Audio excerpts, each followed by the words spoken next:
নমস্কার বন্ধুরা, আজ আমি ওল দিয়ে একটা রেসিপি করে দেখাবো। তার জন্য কিছুটা ওল কেটে নিয়েছি, সর্ষে, হলুদ সর্ষে, পোস্ত আর কাঁচা লঙ্কা, নারকেল কুড়োনো, হলুদ, নুন, কালো জিরে আর তেল। একটা বাটিতে জল দিয়ে আমি নুন দিয়ে দিলাম। ওলগুলো একটু ভাপিয়ে নেব, আমি বেটে নেব। অল্প নুন, প্রথমে শুকনো বেটে নেব, নারকেল কুড়োনোটা দিয়ে দেবো, অল্প জল, ব্লেন্ড করে নেব।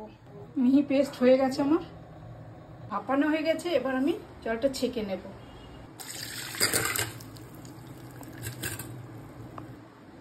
এবার গ্যাসে কড়াই বসিয়ে গ্যাস জ্বালিয়ে দিলাম, দিয়ে দেবো তেল। তেল গরম হয়ে গেছে, এবার ওলগুলো আমি ভেজে নেব। হলুদ ভাজা ভাজা করে নেব। এটা হয়ে গেছে, আমি নামিয়ে নেব। এই তেলেই দিয়ে দেবো কালো জিরে, কেটে রাখা পোস্ত ও সর্ষে আর নারকেল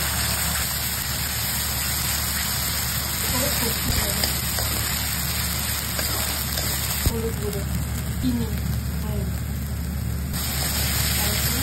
মিক্স করে নেব। জিরো ভেজে রাখা ওলটা ভালো করে মশলার সাথে মাখিয়ে নেব। গরম জল,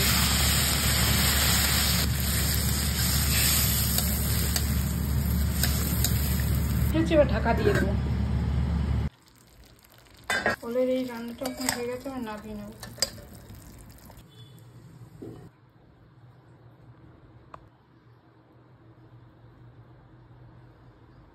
আমার এই ওলের রেসিপিটা যদি আপনাদের ভালো লেগে থাকে তাহলে অবশ্যই লাইক করবেন, কমেন্ট করবেন। নমস্কার।